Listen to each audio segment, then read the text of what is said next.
Bien, señorías, reanudamos la Comisión de Justicia con la tercera comparecencia conjunta de la vicepresidenta de la Asociación Europea de Legal Tech, ELTA, doña María Jesús González Espejo, para exponer los retos tecnológicos en el ámbito del ejercicio de la abogacía, y del fundador y CEO de Reclamador.es, don Pablo Rabanal Cabetas, para exponer los retos tecnológicos en el ámbito del ejercicio de la abogacía.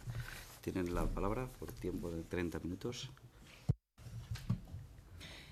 Buenas tardes y muchas gracias a sus señorías y en particular al presidente de esta Comisión de Justicia, don Manuel Altaba, por aceptar nuestra invitación para hablar sobre la Legal Tech, lo que ésta puede aportar a la justicia y lo que necesita el sector que la produce para madurar y llegar a ser una industria con liderazgo mundial. Gracias también al equipo de trabajo de la Comisión por coordinar nuestra intervención. En primer lugar, me gustaría presentarme. Mi nombre es María Jesús González Espejo, soy jurista y desde hace alrededor de 4 años trabajo desde el Instituto de Innovación Legal en analizar, reflexionar y debatir sobre el impacto que la tecnología está teniendo y tendrá en las profesiones y organizaciones jurídicas, en el sistema legal y en la justicia, y en nosotros, los justiciables. Junto a mí intervendrá en esta sesión Pablo, CEO de Reclamador, una de las empresas Legal Tech más exitosas del momento. Están acompañándonos también otros expertos. Nos hubiera encantado que hablaran. Por los límites que marca el reglamento no puede ser.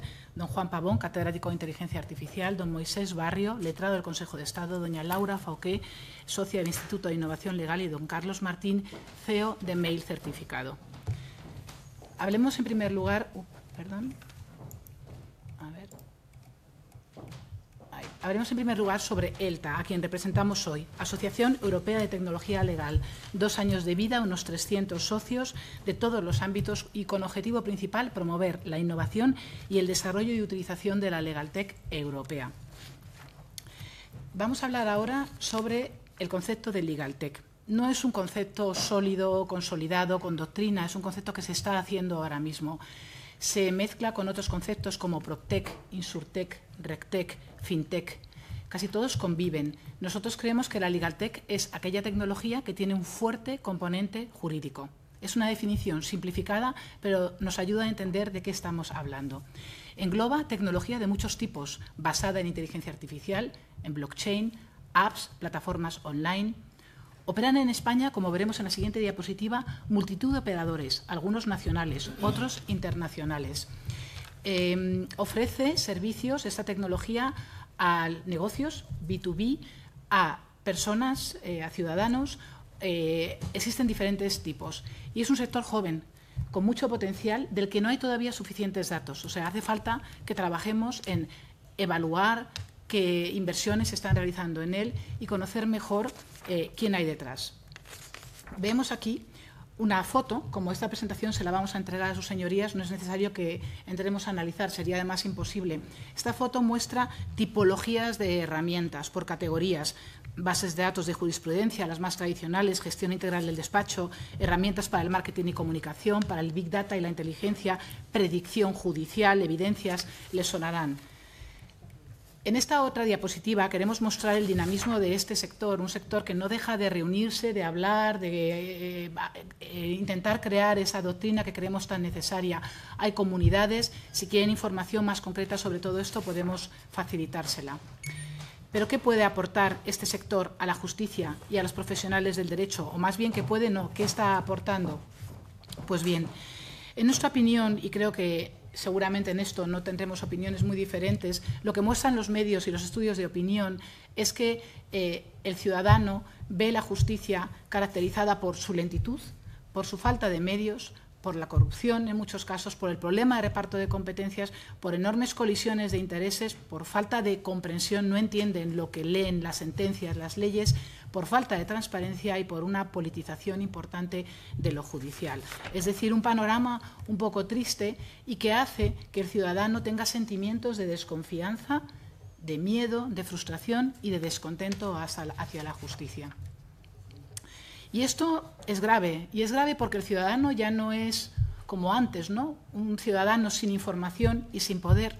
Hoy los expertos en marketing y en sociología cada vez más hablan de persona versus el concepto anterior de consumidor. Hemos evolucionado a uno de prosumidor, persona que tiene información y que tiene el poder de influir, a un concepto que es el de persona.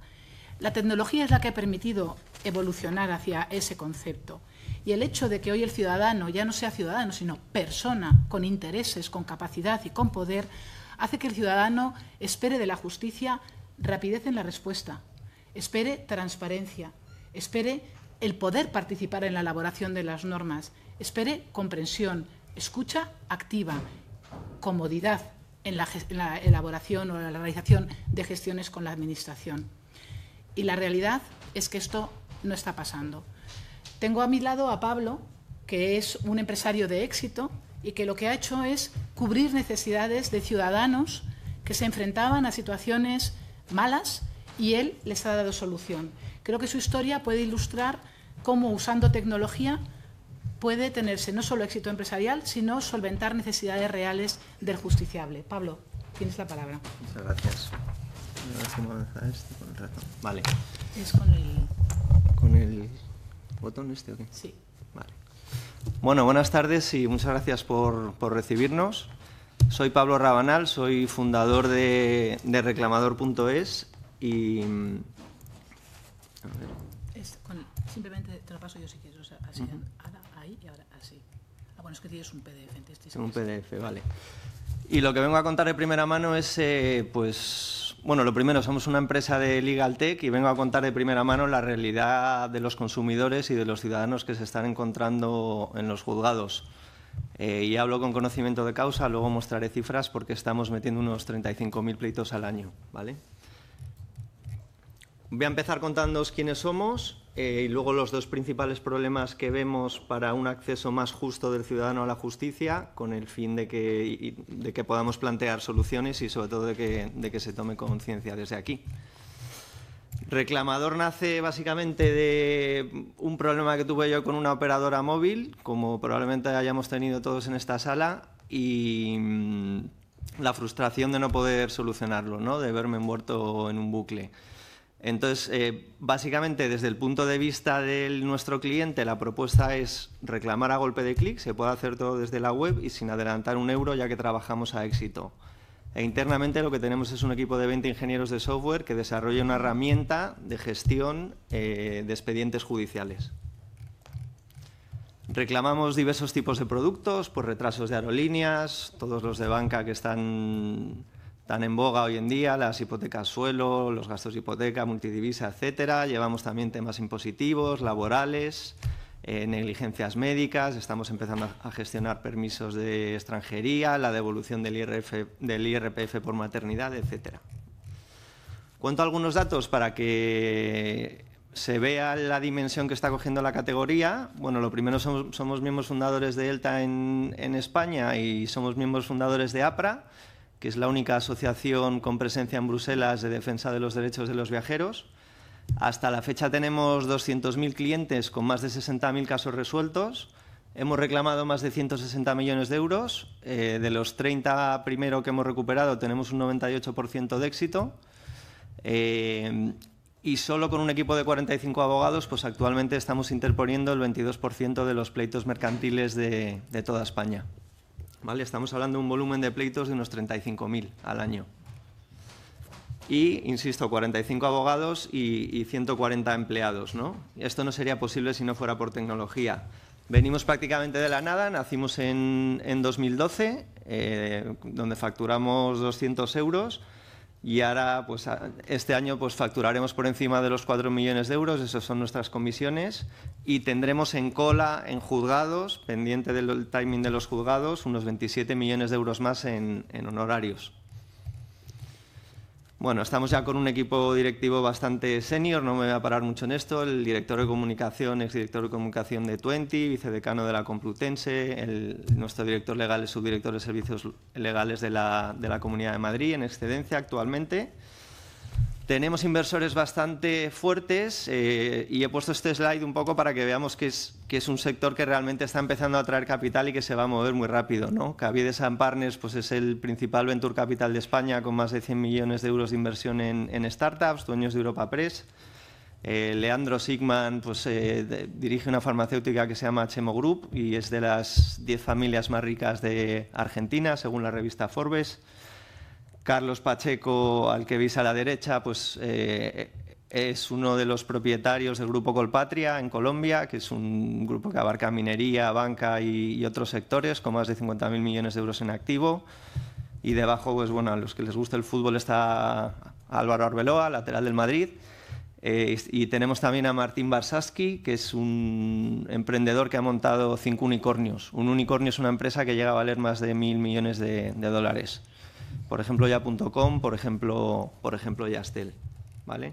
Nos apoyan los bancos. Bueno, tenemos una serie de premios. Ganamos el año pasado la mejor startup de toda Europa en la categoría de consumidores, nominados por Expansión, por Confilegal, etcétera, y actualmente estamos considerados como el bufete con mejor reputación digital de toda España, por encima de los tradicionales y de los nuevos.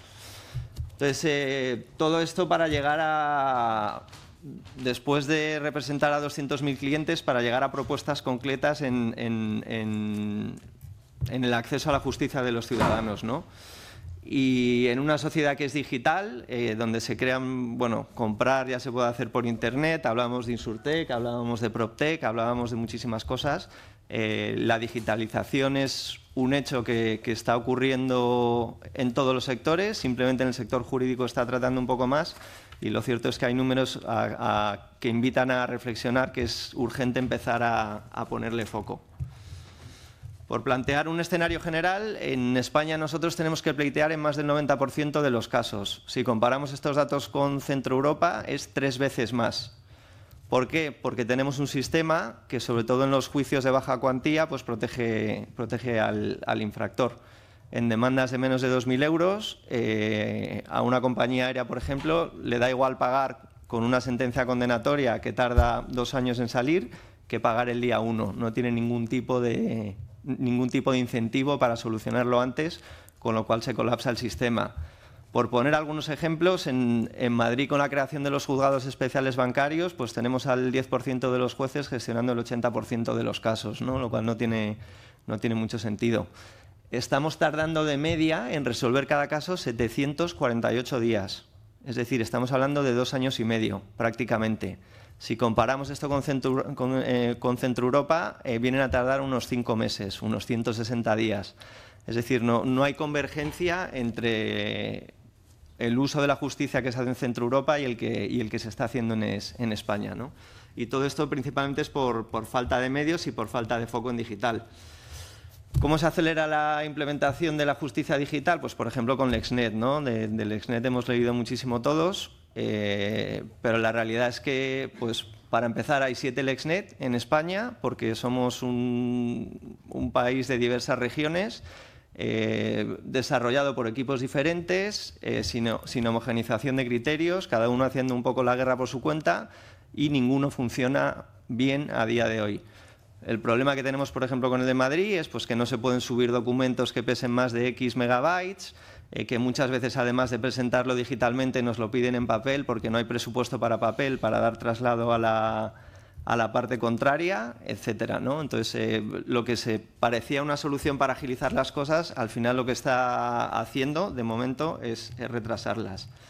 Y luego vuelvo al sistema de costas, ¿no? A los 748 días versus los 160, y a que en España se tenga que litigar 3 o 4 veces más que en otra serie de países, ¿no? Y esto es porque en los pleitos, insisto, de pequeña cuantía, pues por ejemplo en Alemania, por hablar de un país, hay una penalización, lo primero hay que pagar una tasa al juzgado, lo segundo hay que pagar una penalización el que pierde por usar el sistema, lo cual tiene toda la lógica del mundo, ¿no? Yo a veces oigo hablar de justicia abierta, sin costas, sin tasas para todo el mundo, y creo que es todo lo contrario. Yo creo que tiene que haber costas porque es un impedimento para que el infractor abuse del sistema y lo convierta en una herramienta de gestión de tesorería. Solo por poner un ejemplo, los casos que hemos llevado nosotros le han costado al Estado 55 millones de euros. Si hubiéramos estado en Alemania, pues estaríamos hablando a lo mejor de 13-15 millones. Para ello proponemos también mejorar el sistema de costas actual, porque básicamente fomenta la litigiosidad al no ser suficientemente punitivo, en nuestra opinión. Entonces, hay 2 puntos en concreto aquí. El primero es que se impongan costas en los juicios desde 1 euro de baja cuantía. Insisto, el que haga trabajar al sistema y vuelvo a nuestro caso, tenemos que pleitear el 90% de las veces, ganamos el 98% de los casos, pues debería tener una penalización significativa para conseguir más intermediación y no abusar del sistema. Y luego, por ejemplo, en el tema de las costas, la realidad de un ciudadano que reclama hoy por una cláusula suelo por unos gastos es que tiene que tardar 2 años y medio. Cuando gana y ha tenido que invertir dinero en el proceso, las costas del proceso las tiene que declarar en su declaración de IRPF como ingresos, lo cual también desincentiva muchas veces el hacerlo. Y nada, pues acabo ya. Como resumen, lo que está ocurriendo es que se está creando una nueva categoría de servicio, se está universalizando el acceso a la justicia y esto se va a producir de manera digital, con reclamador, sin reclamador, queramos o no queramos, ¿no? Y la inteligencia artificial, blockchain y diversas tecnologías pues harán que esto sea cada vez más rápido. Nos encontramos en una situación de desigualdad, como ya he comentado, respecto a otros países de la Unión Europea, y claramente la solución para mejorar esto es la tecnología. En el sector privado estamos tomando ya muchas medidas, hay mucho interés, hay mucho apetito inversor, no solo en España, sino a nivel mundial. Y en el sector público nuestra sensación es que hay una falta de foco y de criterio a la hora de homogeneizar y de racionalizar los presupuestos y demás. Y nada, por último, reincidir en nuestra visión de que el sistema de costas tiene que ser reforzado para que no se abuse de los juzgados. Y yo por mi parte he acabado, así que muchas gracias.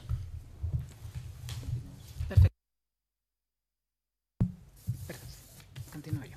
Pues nos hemos quedado, después de escuchar a Pablo, convencidos, estoy segura, de que es necesario innovar y de que es necesario automatizar, digitalizar la justicia. Pero existen retos y vamos a verlos muy rápidamente y muy condensados. Un primer reto, hay unos colectivos que hacen la justicia. Estos colectivos pues, son los notarios, los registradores, los abogados del Estado, los letrados, los magistrados. ¿Están colaborando? ¿Son capaces de hacer entre ellos lo necesario para transformar la justicia? Nosotros creemos que existe una enorme resistencia al cambio. Hay monopolios de poder y de conocimiento, hay monopolios económicos y hace falta cambiar las cosas. Y esto, a ver cómo lo hacemos. Hay mucho individualismo. En la profesión jurídica muchas veces es individual, se trabaja solo. Y este mundo digital exige mucha colaboración y mucha interdisciplinariedad. ¿Cómo logramos superar eso? Pero además es necesario hacer lo que llaman un plan de transformación digital para la justicia. Un plan de transformación digital tiene 3 ingredientes principales: plataformas, procesos y personas. Esas personas deben de tener los conocimientos necesarios, las habilidades necesarias, la motivación para el cambio y tiene que haber liderazgos. ¿En la justicia existen? Nosotros creemos que a los juristas nos faltan conocimientos, nos faltan competencias, nos falta formación, nos falta el saber trabajar con los tecnólogos, con los que son capaces de desarrollar esas herramientas que tanto necesitamos. Y al ciudadano, que también tiene que ser protagonista de esto, también le falta esa capacitación y esos conocimientos. Hablemos ahora de los procesos.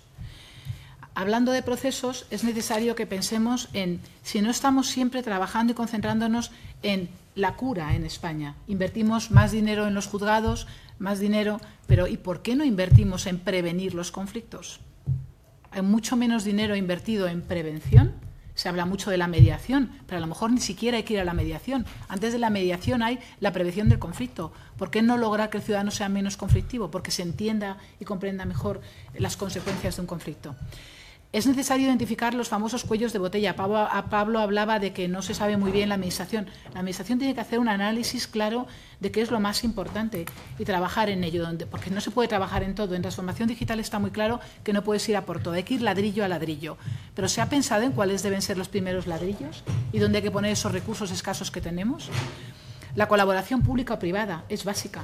Se entienden más los programas de innovación y los apoyos que hay. Cuando un operador privado intenta ver cómo colaborar con el sector público, no lo entiende. Solo las grandes multinacionales son capaces de entender todo este tema que hay de licitaciones y de... Entonces, ¿cómo trabajar para que pequeños emprendedores LegalTech apoyen la mejora de la justicia? Seguro que hay caminos. Y no exigir más en el entorno digital que se exige en el entorno real. Si en el entorno real se firman contratos haciendo así y sin identificarse, ¿por qué en el digital se complica todo tanto? Carlos nos plantea los problemas que está teniendo su empresa con los temas de la firma que ellos ofrecen y también el intrusismo que hay ahí, la calidad y el control de esos servicios que se ofrecen digitales. Hablemos de plataformas. Hay que pensar que estas se construyen en base a 3 elementos fundamentales: datos, algoritmos y el hardware. De estos 3 elementos, los 2 últimos pueden conseguirse en España, donde, aunque caros y difíciles de encontrar, hay tecnólogos capaces de desarrollar lo necesario. Sin embargo, el sector de la Legaltech es extremadamente pobre en datos. Estos siguen custodiados por sus responsables, registradores, jueces, etcétera, que facilitan estadística, pero no el dato. Sin ellos no hay tech. Y también hay que fomentar la interoperabilidad de los sistemas. Con sistemas cerrados no hay futuro. Necesitamos conectarnos con los registros automáticamente. Hoy me estaban contando en una aseguradora con la que estamos colaborando los problemas que tienen para presentar la documentación en la Dirección General de los Seguros. Pierden una semana entera de tiempo para presentar comunicaciones obligatorias que tienen que hacer por un sistema de ventanilla electrónica y resulta que no ha valido nada y tienen que volver a empezar y hacerlo en papel. Esto no puede pasar y está pasando. Y como ese podríamos poneros cientos de ejemplos. Hablemos más de tecnología. La tecnología, para ser buena, tiene que cumplir estos requisitos que hay aquí arriba. Ser estable, madura. No podemos meter versiones beta y tener al ciudadano pensando que para qué nos hemos hecho digitales si estábamos mejor con papel. No se pueden hacer experimentos de ese tipo, ¿no? La ciberseguridad, clarísimo. El respeto con la normativa. La atención al cliente de 24 horas sobre 7. Ser autogestionables. Adaptarse a las necesidades del ciudadano. Hay que pensar en usabilidad de las herramientas. No podemos sacar herramientas al mercado sin que el ciudadano las haya probado. Y cuando hablamos del ciudadano es aquel que va a ser el público final. ¿Por qué no montar mesas de usuarios, ¿no? Y que sea escalable. Vayamos en proyectos poco a poco, no en proyectos megalómanos que luego nos estrellamos. Conclusiones. Pues mis conclusiones son que sería fantástico que sus señorías pudieran ya hoy contestarnos a estas preguntas con respuestas sólidas, ¿no?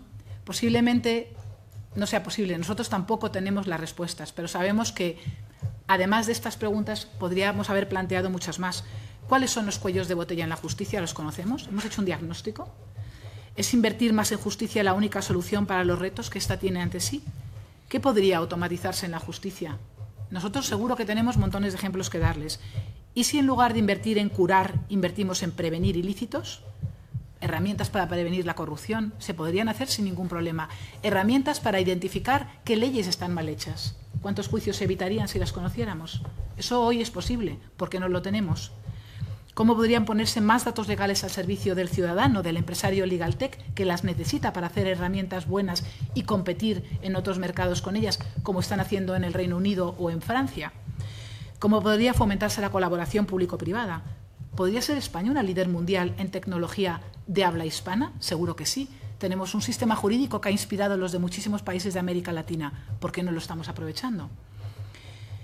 Finalmente, ¿está el marco legal adaptado para fomentar el uso y el desarrollo de la Legaltech? Pues según nos dicen nuestros compañeros, no del todo. Así que tenemos trabajo por hacer. Creemos y estamos seguros de que el sector Legaltech tiene un enorme potencial. Es un potencial de negocio, pero es un potencial sobre todo para dar al ciudadano un mejor servicio en justicia.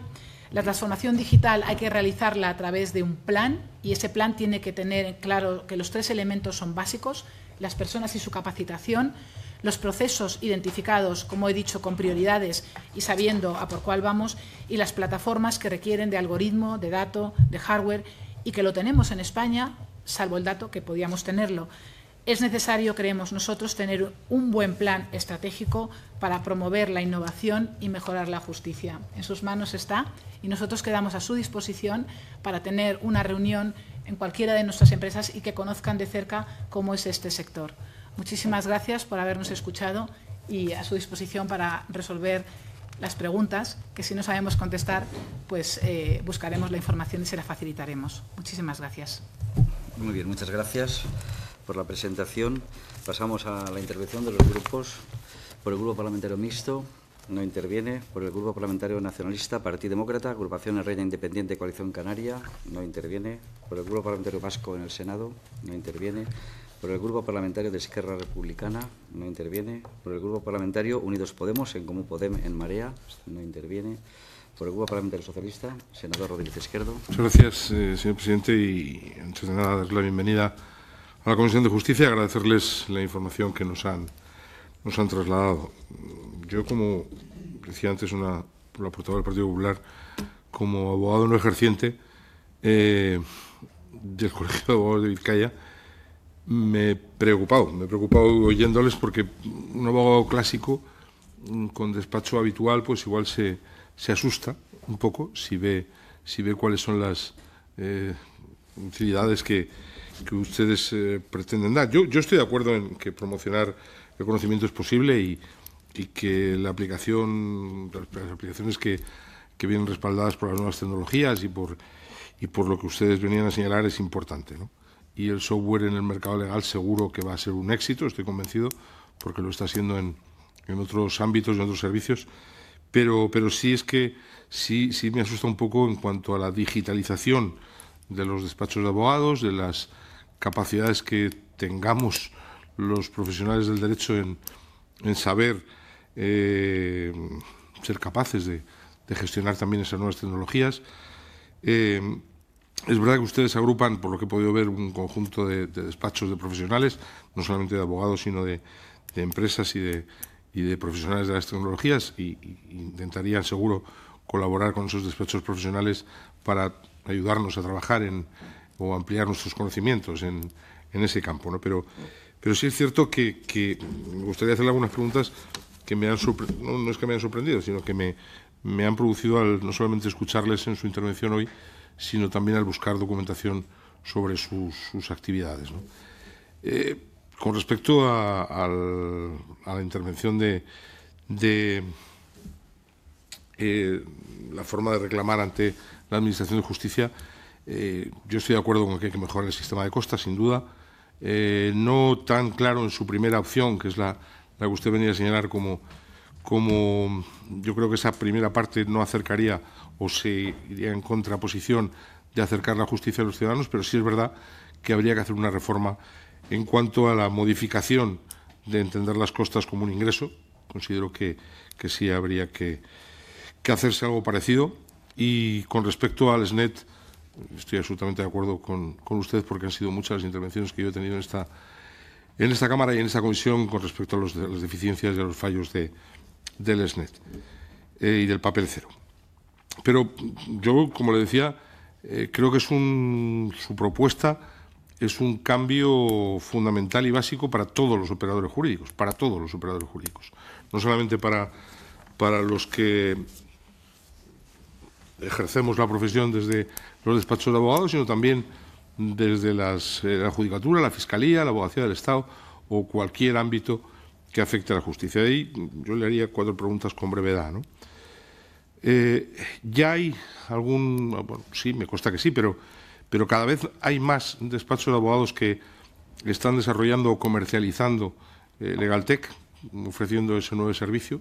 ¿Se podría decir que ya en España hay un número importante de abogados o todavía no?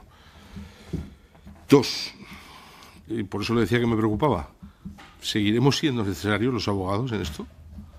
¿O somos una profesión extinguida y todo se convertiría en algo digital a través de las redes sociales, a través de plataformas? Díganoslo, porque si es así, todos los estudiantes que estarán ahora estudiando para enero o para febrero lo dejarán ya y se dedicarán a otra cosa. Yo entiendo que los abogados tienen que seguir estando y tienen que seguir siendo necesarios para cualquier tipo de actuación jurídica. Es verdad que supone un cambio radical de lo que se está haciendo hasta ahora en un despacho de abogados, se lo decía, es decir, del despacho clásico que todos hemos tenido, los que tenemos ya una edad determinada, y nos hemos tenido que ir adecuando a los tiempos.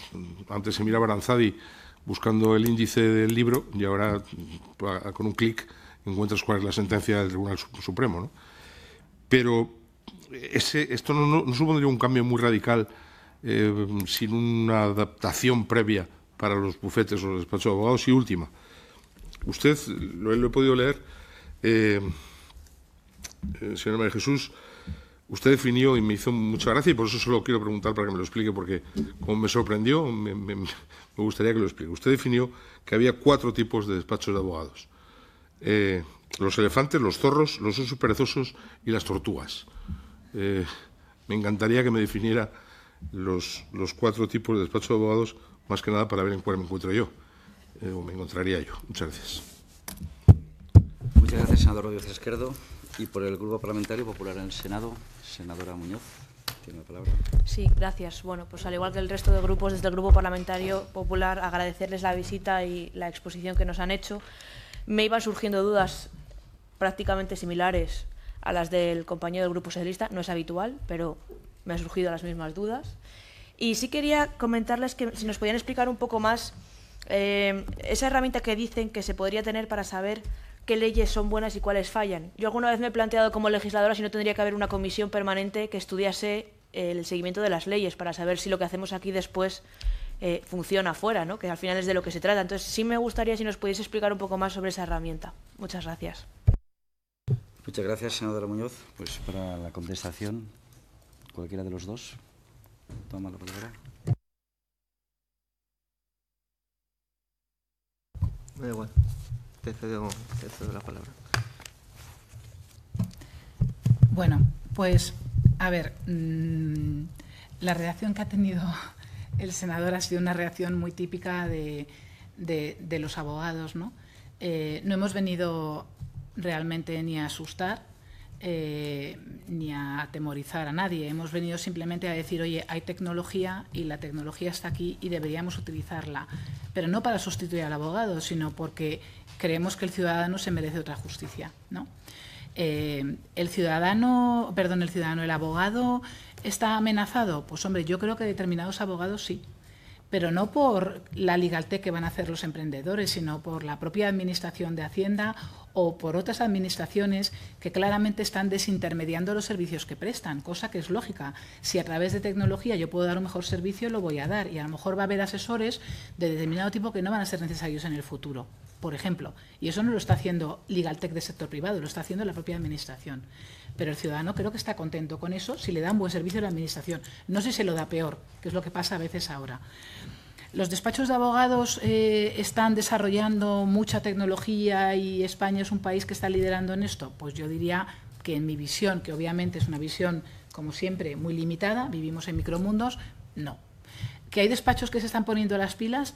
Sí.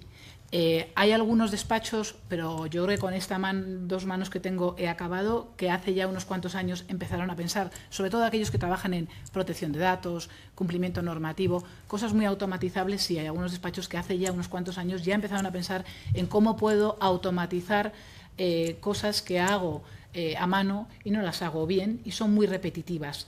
Todo lo que sea tarea automatizable claramente es digital, debe ser digital. Y lo que no, es decir, lo altamente complejo, posiblemente no lo sea. Pero no lo sé. Me encantaría que Juan pudiera decirnos la inteligencia artificial y su potencial. Yo no sé medirlo porque no soy experta en ello, pero aparentemente es impresionante. Que puedan en el futuro decidir los jueces prácticamente sobre cómo se tienen que resolver los casos, pues hay gente que dice que va a ser así. Yo no lo sé porque no soy experta en inteligencia artificial. Por tanto, tenemos un gran reto. Como digo yo, ¿todo el mundo tiene que subirse a este carro? No. Yo si tuviera 60 y muchos, pues a lo mejor leía novelas bonitas. Pero si tengo 20, 30, 40, claramente estaría yendo a charlas de blockchain, a charlas de inteligencia artificial y a enterarme de cómo esto me va a impactar. Lo tengo clarísimo. Así que mi consejo a aquellos despachos de abogados que tengan gente joven es: interésate por esto como mínimo, porque te tienes que formar, porque en la universidad no te forman. Los colegios de abogados ya están creando planes de este tipo. Todas las semanas prácticamente hay un colegio que lanza una iniciativa dirigida a formar e informar a sus colegiados. Es decir, la preocupación creo que se ha convertido ya en algo real y se están tomando medidas. Ahora, todas las que tomemos van a ser necesarias. Esa clasificación la hice porque creo que no todos los despachos son iguales. En España Sabemos que el sector, el tejido empresarial de la abogacía es micropyme, como en casi todos los demás sectores. Un 90 y tanto % de despachos son 1 o 2, lo que llaman un solo lawyer. Ese tipo de despachos lo tiene muy complicado respecto a esto. ¿Por qué? Porque ahora mismo la tecnología está en una curva de muy alto precio y compleja, están aprendiendo las herramientas complejas sobre todo. Un despacho pequeño no puede comprar posiblemente uno de estos softwares caros, no tiene equipo para dedicarse a ello, entonces el gap o la diferencia entre el despacho grande y el pequeño se hace todavía más grande, ¿no? Además, al despacho grande antes no le interesaba trabajos automatizables y fáciles, ¿no? Porque no eran rentables, pero si pongo una máquina a hacerlo, todo me resulta rentable. Ese es un gran reto del que se habla poco. Los elefantes, grandes despachos que se mueven muy despacio, y la transformación digital pues tampoco les interesa mucho porque normalmente son muy rentables.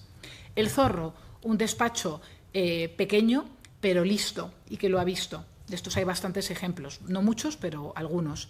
El otro se llamaba las tortugas. La tortuga es el lento que no se entera.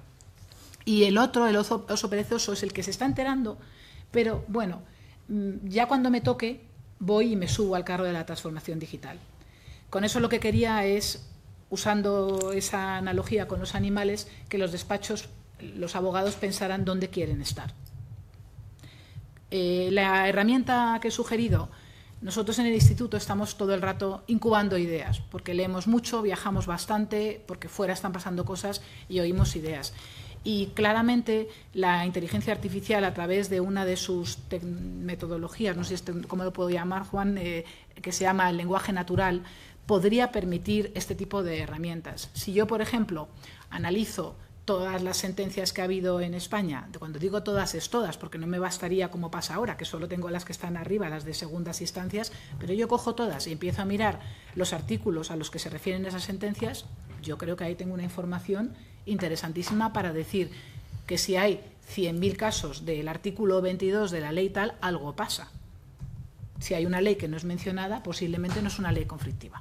No quiero decir que sea el único criterio, esto habría que trabajarlo como un proyecto, pero es interesante. Puedo comentarles un proyecto que existe, hay un chico que ha hecho un doctorado sobre prevención de la corrupción y en temas urbanísticos, y él ha encontrado los parámetros que se cumplen cuando hay corrupción, y ha encontrado que en aquellos ayuntamientos donde se perpetúa demasiado el equipo de gobierno, o aquellos ayuntamientos donde hay mucha construcción, es decir, los parámetros, ¿por qué no crear una herramienta de prevención de la corrupción y destinar los recursos de prevención policiales o los que sea a esos ayuntamientos donde haya más posibilidad de que ocurra? Son dos ejemplos, podría haber muchísimos más. La policía, de hecho, ya está utilizando herramientas de inteligencia artificial muy interesantes, que en muchos casos son desconocidas por el ciudadano y que a lo mejor también había que trabajar en darlas a conocer. Es decir, la semilla está, creo que lo que no hay ahora mismo es un plan ni una estrategia clara en cómo aprovechar lo que ya existe para que hagamos mejor las cosas. No sé si quieres añadir algo más. Me he enrollado un poco y perdón. Sí, no, simplemente por añadir un par de comentarios. Respecto a la modificación de costas en el IRPF, creo que estamos de acuerdo. Respecto a imponer costas desde el euro cero, me ha parecido entender que no. Yo ahí simplemente hay un dato que puedo contrastar y es, hay empresas que reclaman aerolíneas en toda Europa y tienen que litigar el 30%. Nosotros tenemos que litigar el 90% y son exactamente las mismas compañías, Iberia, Vueling, Lufthansa, la que sea.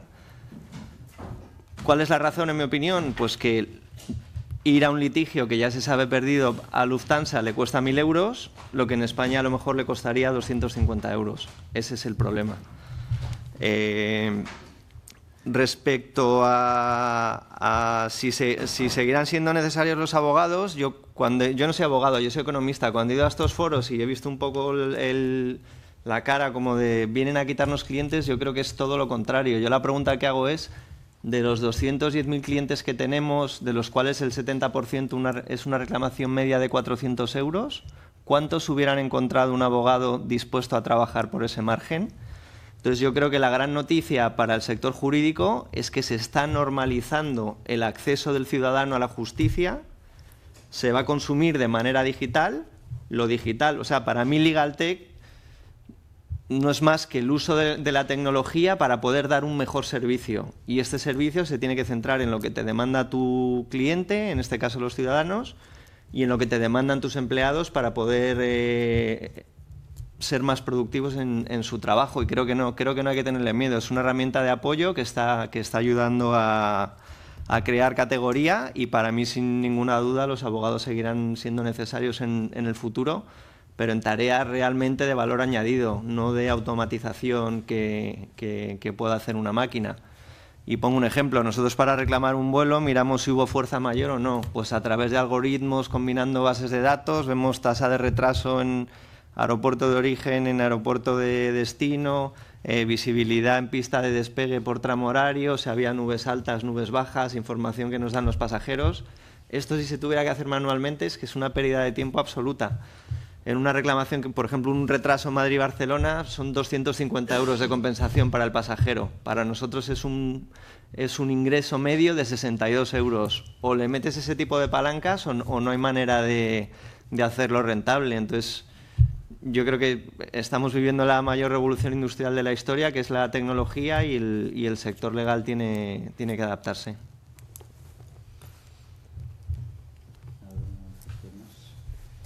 Nada, pues muchas gracias por la comparecencia, y nada, ya finaliza la Comisión de Justicia con esta comparecencia. Muchas gracias. Muchas gracias.